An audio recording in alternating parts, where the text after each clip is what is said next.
Hello class, I'm Mickey Moore. You might remember me from such films as Deer Attacks Mickey. Just pausing for the laughter. I'm here today, well, not actually there today, lucky me, but with my team, Team C. We have Shani and Mila and Rachel. They may be on the opposite sides, I don't know, I'm not there. But we're going to talk to you today about the learning theories. I have the opportunity and the pleasure to talk to you about the behavioral analyst theory. So we're going to talk about people like Thorndike and Watson and Skinner. Robert, please, if you could, for just a minute, try to stay interested, try to just pay attention. I know this is not your cup of tea per se, but stick around, you might learn something. Anyway, getting back, as I said before, the behavioral analyst theory was brought about by people like Thorndike, John Watson, and they were kind of the inventors of it, or the those who brought it about. But it was B.F. Skinner that was the most vocal and probably the one that was most remembered by it. His argument was that human behavior can be described, explained, it can be interpreted, I guess is the most proper word to say, by looking at the environment and those elements and things that may cause behavior or change behavior. He was not one that looked at biology or the genetics of a person to say that this is why a person behaves in such a way.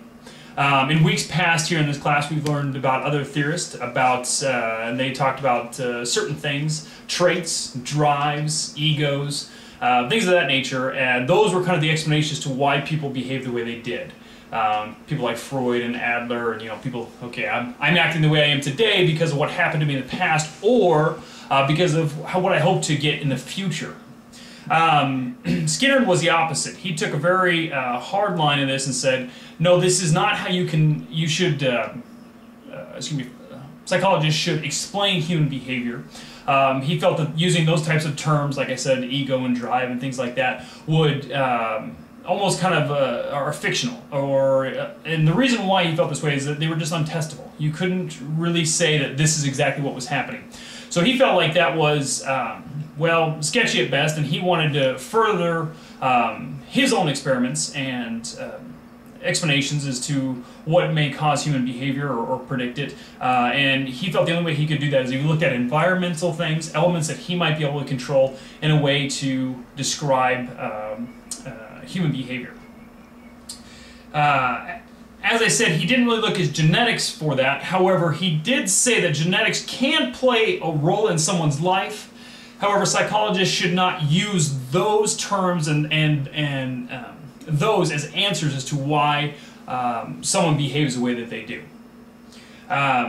He would do things like, one, obviously observations, and from observations is how he decided to set up most of his experiments.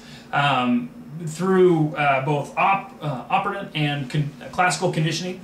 He would do experiments that involve positive and negative reinforcement. Positive reinforcement obviously is giving something to someone to elicit some type of behavior, whether that's attention, giving them a physical thing, something that they, if you reinforce them, the behavior will continue and then be able to be predicted. Even if that is negative, what we think of as negative attention, that still is considered positive reinforcement. Negative reinforcement is something different, like when you're taking something away. A child misbehaves and so you take away a toy. Or if you walk into a room and the lights are really bright, or there's music or sounds that are annoying to you or make it distracting, you'll want to do what you can to stop those from happening. Again, taking things out of the environment. That would be examples of negative reinforcement. And Skinner just felt that these are the type of explanations that should be given, or interpretations for human behavior. Not just saying things like this is a drive or an ego, as I mentioned before from the other psychologists. He was even, I saw an interview with him once, and he was quoted as saying that if an answer hasn't been found through doing these types of analysts, it's just that not that it can be explained otherwise outside of the environment, but just that an experiment hasn't been done to prove so. So, with that, what I'd like to do is turn it over to Shani, or she may be on this side, and she's going to explain the social cognitive theory to us. Oh, Mickey!